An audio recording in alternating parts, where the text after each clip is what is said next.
출애굽기 탈출하기 오전 전도사입니다. 법에는 법 정신과 그 정신을 현실에서 구현하기 위한 구체적인 조항이 있습니다. 그래서 법률이라고 할 때는 법은 정신을, 율은 구체적 조항을 가리킨다고 합니다. 우리는 언약법전 두 번째 시간으로 본 장을 통해 첫째, 하나님께서는 이웃에게 입힌 손해에 대해서는 반드시 배상을 하도록 함으로써 인간은 책임 있는 존재로 살아야 함을 가르쳐주고 있습니다. 둘째, 하나님은 도적이라 할지라도 소유권보다 인간의 생명권을 더 중히 여기십니다. 셋째, 하나님은 모든 사람이 하나님 앞에 평등하다는 만민 평등 사상과 인간의 존엄성에 대해 일찍부터 관심을 가진 매우 고차원적인 율법임을 알 수 있습니다. 손해배상에 관한 법입니다. 남의 소유물을 훔쳤을 경우 처벌의 근본 원칙은 배상입니다. 사람이 소의 양을 도둑질하여 잡거나 팔면 그는 소 한 마리에 소 5마리로 갚고 양 한 마리에 양 4마리로 갚을지니라. 도적질을 금한 제8계명의 세부 사항에 관한 율례입니다. 당시 이스라엘 사람들의 주요 제사는 소나 양 등의 가축이었습니다. 그래서 가축의 절도는 가장 발생하기 쉬운 범죄였습니다. 소나 양을 도적질하여 이미 잡아 죽였거나 다른 사람들에게 팔아 넘겼을 경우는 소 한 마리에 소 5마리를, 양 한 마리에 양 4마리로 배상합니다. 만약 아직 살아있으면 갑절로만 배상을 했습니다. 배상할 능력이 없을 땐 종이 되어서라도 배상해야 합니다.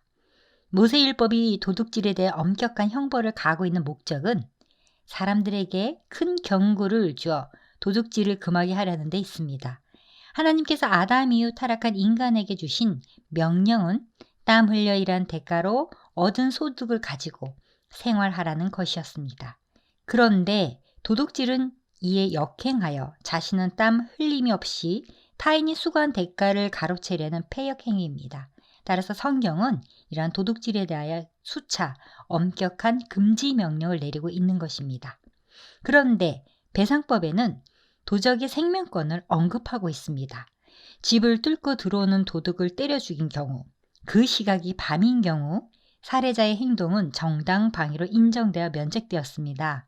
그러나 그 시간이 낮이면 살해자에게 책임이 있었습니다. 이처럼 도둑의 생명을 부여하는 데 관심을 표명한 예는 구약 성서의 율법 이외에 다른 나라의 어떤 법전에도 나타나지 않았습니다. 고대 다른 나라의 법전에는 도둑의 생명을 보호하는 규정을 찾아볼 수 없습니다. 그러나 하나님의 율법은 인간의 소유권보다 인간의 생명권을 더 중히 여기십니다. 도둑이라 할지라도 그의 생명과 인권을 당연히 존중되어야 한다는 것입니다. 이 배상법은 절도가 주로 가난한 자들에 의해 일어나므로 가혹한 형벌을 피하기 위해 두었습니다. 그러나 유괴는 사형으로 다스립니다. 사람이 밭에서나 포도원에서 짐승을 먹이다가 자기 짐승을 놓아 남의 밭에서 먹게 하면 자기 밭에 가장 좋은 것과 자기 포도원에 가장 좋은 것으로 배상할지니라. 자기 짐승이 남의 밭 농작물을 먹게 되었을 경우의 배상법입니다. 배상을 할 때 자신의 가장 좋은 것으로 갚아야 한다는 점은 형식적인 배상이 아니라 진심으로 자신의 잘못을 인정하고 상대방에게 미안한 뜻을 표하는 배상임을 뜻하고 있습니다.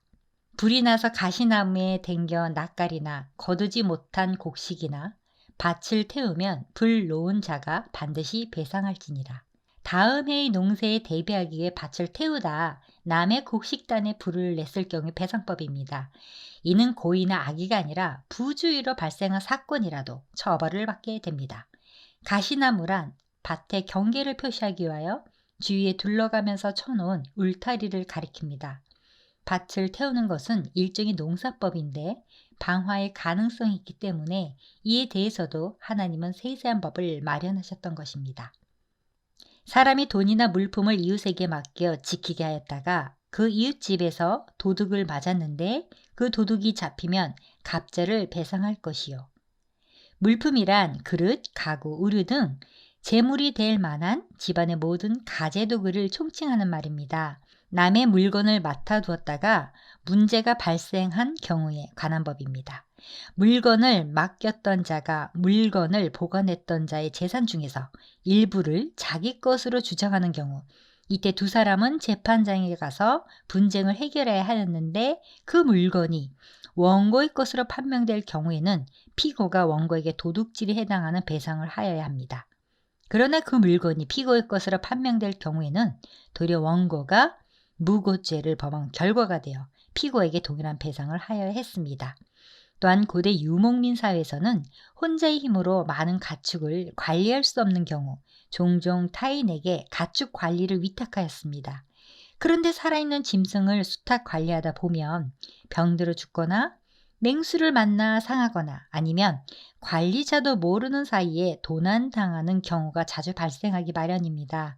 이럴 때 수탁자가 일일이 책임을 져야 한다면 이는 일방적으로 위탁자의 이익만을 위하는 처사가 됩니다. 소유권자가 자신의 실리를 위하여 임대료를 받고 물건을 내어주었을 때는 이미 그 속에 예상되는 손해까지도 포함하고 있는 의미가 있기 때문인 것 같습니다. 따라서 율법은 아무도 모르는 가운데 이런 사고가 발생했을 경우에는 관리자에게 책임을 물을 수 없도록 규정함으로써 약자들의 정당한 노동 조건을 옹호하고 있습니다.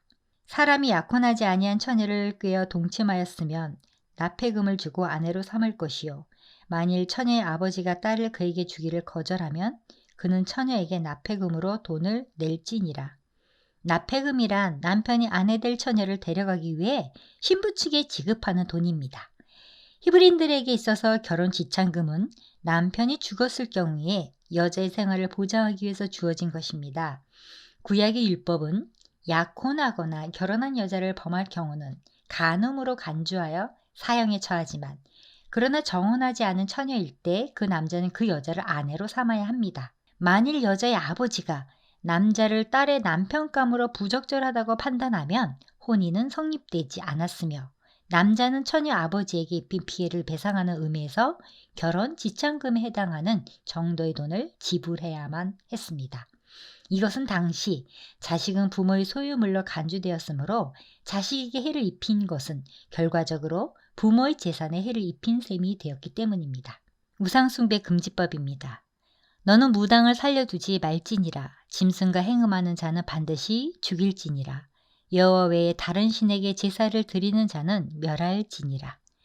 이 단락에서는 당시 대단히 심각한 것으로 받아들여졌던 사형에 처할 중죄인으로 무당, 짐승과 행음하는 자, 다른 신들에게 제사를 드리는 자가 언급됩니다. 짐승과 행음하는 자는 수간을 가리킵니다. 이것은 하나님의 거룩하심에 대한 도전이며 하나님 형상대로 지음받은 인간의 존엄성을 스스로 부인하고 자연의 질서를 파괴하는 지심으로 반드시 죽임을 당하도록 규정되었습니다. 첫 번째 무당은 다른 신들과 관계를 맺는 것이고 두 번째 수간도 여호와 하나님 이외의 다른 신들의 힘을 비는 행위입니다. 이들 모두는 이스라엘의 신앙을 위협하는 존재들로 간주되었습니다. 21절부터 27절까지는 소외 계층에 있는 자, 즉 나그네, 과부, 고아 등 사회적으로 약자에 속한 자들을 보호하는 규정을 기록하고 있습니다. 너는 이방 나그네를 압제하지 말며 그들을 학대하지 말라. 너희도 애굽 땅에서 나그네였습니다. 이방 나그네는 자기 토지를 소유하지 못했을 뿐 아니라 고향이나 친척들로부터 멀리 떨어져 살았기 때문에 본토인들이 가지고 있었던 확고한 권리를 갖지 못한 사람들을 가리킵니다. 이들은 법적인 대리인들도 없어서 쉽사리 차별과 착취의 희생물이 될 수 있었습니다. 따라서 하나님은 애굽의 종살이를 기억하시면서 이방인이 되어 겪었던 서름을 먼저 체험한 자들로서 이방인의 심정을 헤아리도록 하기 위함이며 자신들도 하나님 앞에서 큰 사랑의 빚을 진 민족임을 깨닫게 하여 그 사랑의 빚을 이웃에게 갚도록 하기 위함입니다. 너는 과부나 고아를 해롭게 하지 말라. 고아와 과부는 힘없고 억압받고 소외당하는 계층의 대표라고 할 수 있습니다. 고아에 대해서는 그들을 학대할 경우 중범죄로 다뤄 엄한 형벌을 가했으며 항상 그들에게 사랑과 자비를 베풀라고 권면하였습니다. 이러한 정신은 신약시대에까지 그대로 이어져 내려왔는데요. 초대교회는 의무적으로 이들을 도왔습니다. 성경은 고아 과부를 돌보는 것을 참된 경건과 구제의 표식으로 이들을 학대하는 것을 가장 잔인한 범죄로 간주하였습니다. 출애굽기 22장 25절부터 27절은 가난한 자에게 돈을 빌려주었을 경우 신앙 공동체가 취할 태도에 대해 규정하고 있습니다. 내가 만일 너와 함께한 내 백성 중에서 가난한 자에게 돈을 구워주면 너는 그에게 채권자 같이 하지 말며 이자를 받지 말 것이며, 체주에 해당되는 히브리 어근에는 수탈하다, 강요하다, 고리를 물게 하다라는 뜻이 담겨 있습니다. 성경에서 체주는 거의 대부분의 경우 행악자의 한 사람으로 간주됩니다. 실제로 체주는 유대 사회에서 합법을 가정하여 불법적으로 가난하고 어려운 자들을 수탈하였습니다. 성경은 가난한 자에게 이자를 받는 행위를 엄격히 금하셨습니다. 왜냐하면 신앙 공동체의 구성원들은 서로 형제이기 때문입니다. 이는 당시 주변 나라들의 경제 활동에서는 이자율이 상당히 높았다는 점과 큰 대조를 이룹니다. 예를 들어 메소포타미아 지역인 누지에서 발견된 대부분의 계약서에 따르면 한때 이자율이 50%에 달하였습니다. 따라서 이 같은 명령은 의식주 문제와 질병 등 절박한 상황에 처해있는 가난한 자의 약점을 이용하여 부당한 이득을 취하고자 하는 부자들의 횡포를 막기 위한 것입니다. 그러나 이와는 달리 타국인과의 거래에서는 이 규정이 적용되지 않았는데, 그 이유는 이때의 금전거래가 부당 이득을 취하는 것이 아니라 상업적 이윤 추구를 위한 정당한 무역 행위였기 때문입니다. 내가 만일 이웃의 옷을 전당 잡거든 해가 지기 전에 그에게 돌려보내라. 그것이 유일한 옷이라. 그것이 그의 알몸을 가릴 옷인즉 그가 무엇을 입고 자겠느냐. 그가 내게 부르짖으면 내가 들으리니 나는 자비로운 자임이니라. 또한 이웃의 겉옷을 담보로 잡았다면 해가 지기 전에 돌려줘야 합니다. 팔레스타인 지방은 일교차가 커서 해가 진 후에는 모포 없이 잠자기가 어렵습니다. 따라서 가진 것이라고는 한 벌 옷밖에 없는 가난한 자들이 해지기까지 전당 잡힌 그 옷을 도로 찾지 못하면 추위를 막을 수 없을 것은 자명합니다. 가난한 사람에게 겉옷은 마지막 남은 유일한 소유물이며, 이는 밤에 요와 이불로 쓰여서 해지기 전에 돌려주지 않으면 생존의 위협을 받는 것입니다. 이것이 구약율법의 기본 정신입니다. 재물보다는 사람을 더 귀히 여기는 정신을 볼 수 있습니다. 종교법입니다. 너는 재판장을 모독하지 말며 백성의 지도자를 저주하지 말지니라. 여기서 재판장과 지도자는 각각 종교와 정치를 담당하는 사람으로서 신정국가에서 이들은 하나님의 뜻에 따라 세움을 입은 사람들이므로 이들을 욕하고 저주하는 것은 곧 하나님의 뜻을 거스른 것이 됩니다. 그러므로 성경은 이와 같은 재판장과 지도자들을 존중할 것을 가르칩니다. 너는 내가 추수한 것과 내가 짜낸 짐을 바치기를 더디하지 말지며 내 처음 난 아들들을 내게 줄지며. 29절부터 30절은 여호와를 공경하는 일 가운데 예물을 드리는 것에 관해 말하고 있습니다. 추수한 것은 밭에서 수확한 곡물을 말하고, 짜낸 즙은 과수원에서 수확한 열매를 가리킵니다. 하나님은 땅의 주인으로서 첫 수확을 하나님께 드리는 바람직한 태도에 대한 규례입니다. 마지못해 바치거나 봉헌을 미루는 태도에 대한 엄중한 경고입니다.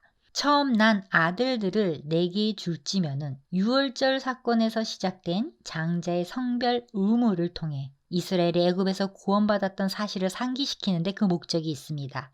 그러므로 이런 규례들을 통해 첫째, 하나님이 모든 것의 주인이시고, 둘째, 그의 백성의 구원자이심을 깨달을 수 있었습니다. 내 소와 양도 그와 같이 하되 이레 동안 어미와 함께 있게 하다가 여드레 만에 내게 줄지니라. 그 이유는 새끼로 하여금 7일 동안은 어미의 젖을 빨도록 하기 위함이며, 사람이나 짐승을 막론하고 모든 동물은 태어난 지 일주일이 경과해야 나름대로의 면역성을 가지고 성장할 수 있었습니다. 이를 통해 우리는 하나님의 최초의 것과 더불어 최선의 것을 요구하고 계심을 알 수 있습니다. 너희는 내게 거룩한 사람이 될지니 들에서 짐승에게 찢긴 동물의 고기를 먹지 말고 그것을 개에게 던질지니라. 하나님께서는 이스라엘을 애굽으로부터 구원하신 목적은 그들로 하여금 거룩한 백성을 삼기 위함이었습니다. 하나님 자신이 거룩한 분이시므로 그의 백성도 거룩해야 한다는 것, 성경 전체에서 계속 나타내는 사상입니다. 그런 맥락에서 종교의식상 부정한 것으로 간주되었음을 의미합니다. 마무리합니다. 누군가에게 손해를 끼쳤다면 반드시 그 손해를 갚아야 한다는 사실을 하나님께서 규정하셨습니다. 특히 도둑질한 사람은 반드시 훔친 것을 배상하여야만 하며 최대 5배까지 갚아야만 하였습니다. 우리는 죄로 인하여 죽임을 당해야만 하는 존재였지만 우리 주 예수 그리스도께서 대신 죽으시고 죄값을 치러주셨습니다. 배상의 원리를 초월하는 원리는 예수 그리스도의 대속의 원리입니다. 그러나 반드시 죽음으로 갚아야 할 것이 있습니다. 하나님께서는 대부분의 사회적 문제에 대해서는 배상을 함으로써 해결하도록 하셨습니다. 하지만 반드시 죽음으로 처벌을 하도록 하신 부분이 존재하는데 무당이나 짐승과 행음하는 자 그리고 우상 숭배자들에 대한 처벌이 죽음이었습니다. 왜냐하면 이들은 거룩한 하나님을 모독하며 하나님의 백성으로서의 바른 삶을 살지 못할 뿐 아니라 이스라엘 공동체의 암과 같은 죄를 퍼뜨리기 때문입니다. 거룩함을 해치는 부분에 대해서는 하나님께서 단호하게 죽이라고 명령하십니다. 샬롬.